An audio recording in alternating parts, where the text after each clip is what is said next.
População mundial e qualidade de vida é o nosso terceiro tema das aulas de geografia do terceiro bimestre. Introdução. Em 2015, a ONU, a Organização das Nações Unidas, que justamente regulamenta essas questões que são de debate global,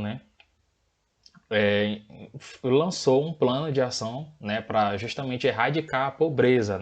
São um conjunto de 17 objetivos que elas queriam que fossem cumpridos até 2030.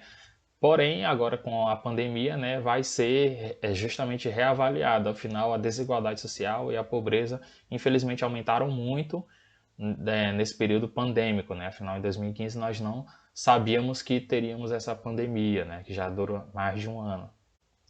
O IDH é justamente o Índice de Desenvolvimento Humano e ele serve para medir justamente a igualdade social de um país e muitas vezes comparar. Por exemplo, você pode ter um país com PIB altíssimo e com IDH muito baixo, ou seja, aquele investimento, aquele PIB que o país está adquirindo não está sendo revertido para diminuir as desigualdades sociais e diminuir as mazelas sociais que aquele país tem. Então é justamente esse contrassenso que se põe, que o IDH sempre vai estar medindo a qualidade de vida do cidadão daquele país, daquela cidade, daquele estado, de um local geográfico que é circulado justamente para fazer essa mensura. E ele justamente vai permitir comparar desigualdades socioeconômicas, desigualdades sociais, mas professor, o que isso gera? Como que se gera esse número? São justamente alguns vetores, que é justamente a igualdade social, é justamente a questão de coleta de lixo, é justamente a expectativa de vida, se as pessoas daquela cidade, daquele país vivem muito ou vivem pouco, e o motivo da morte dessas pessoas ou da sobrevida que elas têm, E também a violência desse país ou dessa cidade. São alguns vetores que vão alterar o IDH. Se todos esses vetores que eu citei forem positivos, por exemplo, você viver num lugar que não tem violência, que você vai viver bastante, que você tem acesso à saúde de qualidade, acesso à comida de qualidade, acesso a saneamento básico, todos esses vetores vão elevar o IDH. É por isso que muitos países da Europa possuem IDH muito alto, porque existe uma qualidade de vida alta.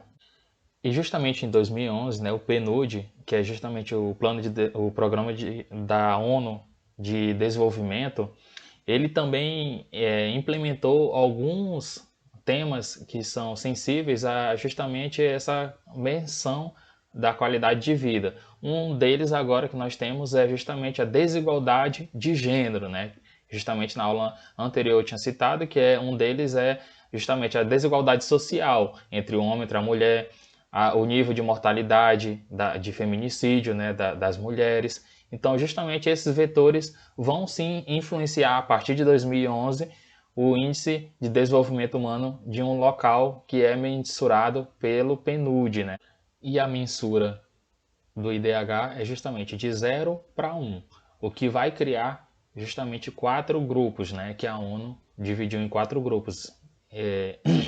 O primeiro dele, que é o muito elevado, que é acima de 0,800. O IDH elevado, da qual o Brasil se situa, tá, gente? 0,700 a 0,800, praticamente. O Brasil se situa com 0,766, tá, de IDH. O IDH médio, 0,550 a 0,700.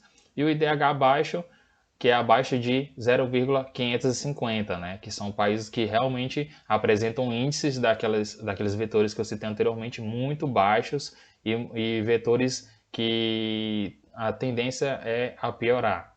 Então, anualmente esses países vêm sendo classificados com o IDH baixo, tá? Justamente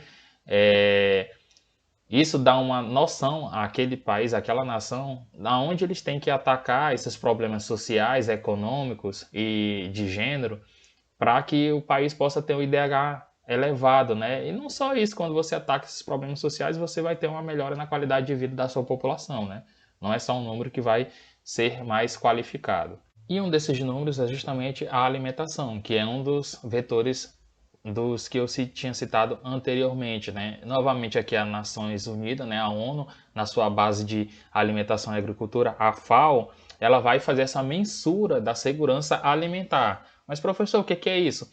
É justamente verificar se naquele país, naquela nação, as pessoas e as quantidades de pessoas que possuem no mínimo 3 alimentações por dia. E se aquela dieta daquelas pessoas possuem um mínimo que um ser humano precisa para sobreviver, né? Que são justamente o consumo não, desculpa, a ingestão, né? E você ingerir 2.000 calorias diárias, né? Que é ali o mínimo possível para você estar bem alimentado, tá?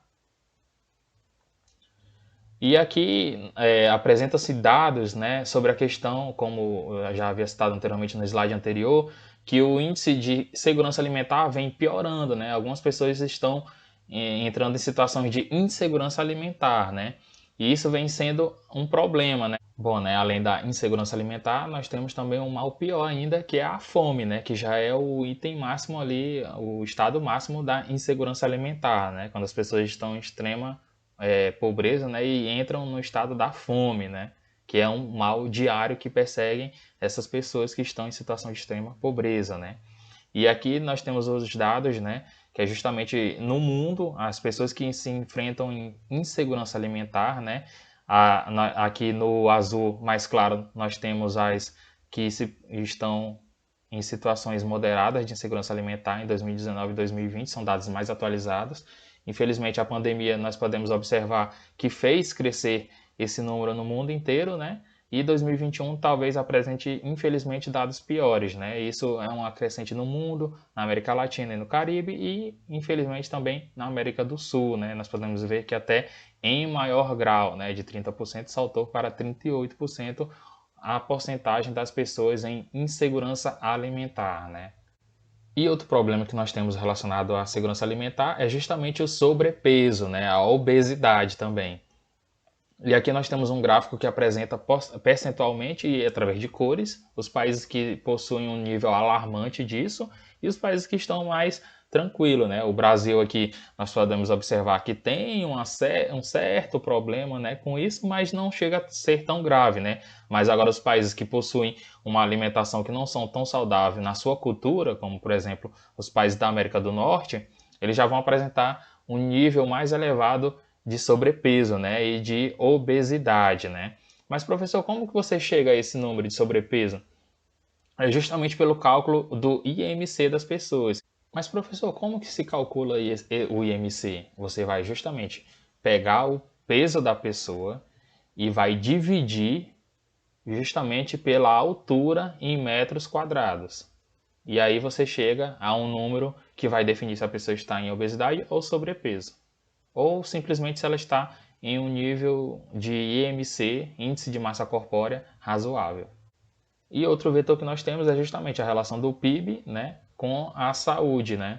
Apesar do SUS levar acesso gratuito a toda a população, né, o Brasil tem índices considerados baixos em relação a investimento na saúde, né? Aqui nós podemos observar 8,9% em relação ao PIB, né, em questão de saúde no geral, despesa total, e 4,1% em saúde pública, tá, gente? Questão do PIB em relação ao investimento na saúde. Outro vetor também é justamente o acesso aos recursos naturais, né, que é essencial para a vida, principalmente do ser humano, né? E um desses acessos que nós temos é justamente a água, tá? E a água, ela é limitada, certo? E infelizmente existe uma distribuição desproporcional do recurso da água, né? Enquanto uns têm muito, outros vão ter pouco. Isso em relação ao mundo inteiro, né? Alguns países possuem realmente muita água em abundância, o Brasil é um deles, e outros países também não possuem. Então a sua população não vai ter acesso a tanta água assim quanto a nossa população, por exemplo, né? E outro vetor também mais importante ainda é acesso à água potável, né? Quantos por cento daquela população tem acesso a uma água de qualidade para se tomar? Afinal, a água, se você não possui uma água de qualidade, você vai produzir doenças naquela população, né? E vai justamente congestionar o sistema público de saúde daquele local, né? Então, é sempre bom você ter um tratamento de água adequado para distribuir para a população, né? E questão da desigualdade de distribuição, justamente boa parte da distribuição de água vai para justamente as indústrias, vai para a produção animal, né, para consumo dos animais, ou então para a agricultura, né, para a irrigação, cerca de 67%, né, e também dessa irrigação, boa parte do alimento produzido vai para a produção animal, por isso que é gerado essa diferenciação, tá, gente?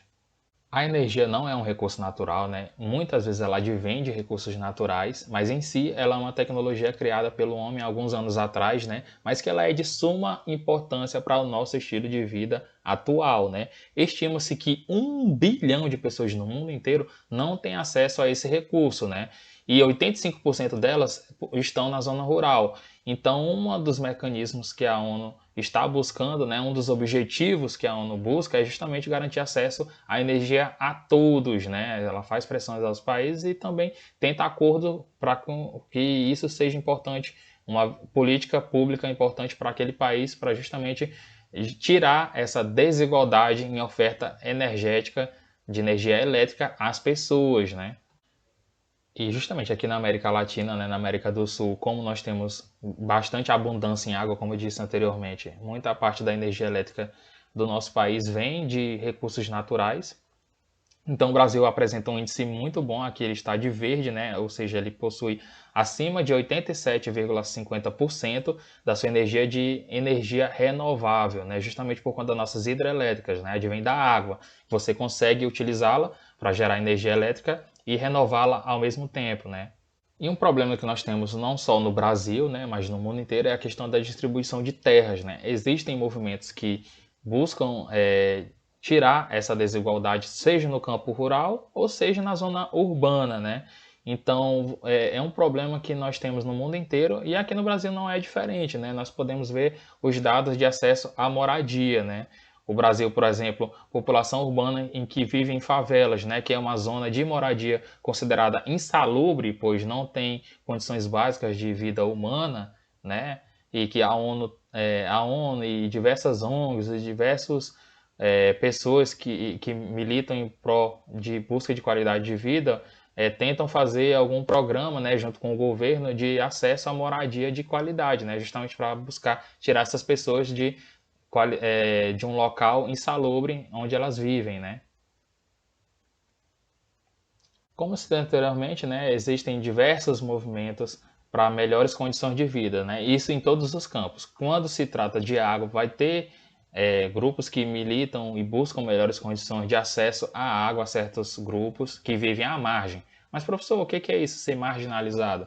É justamente quando existe algo que é considerado popular e você está à margem disso. Por exemplo, as pessoas que vivem em situação de moradia de favela, como eu citei anteriormente, são pessoas que vivem à margem da sociedade no geral, porque elas vivem em zonas insalubres, tá? Então, na questão do acesso à energia, são pessoas que vivem à margem à globalização, à tecnologia da energia elétrica. Então, há de se buscar mecanismos para combater essas desigualdades, né, essas condições piores de vida, justamente para se elevar a qualidade de vida das pessoas no geral, não só no Brasil, como no mundo inteiro. Espero que vocês tenham gostado da nossa aula. Obrigado. Tchau.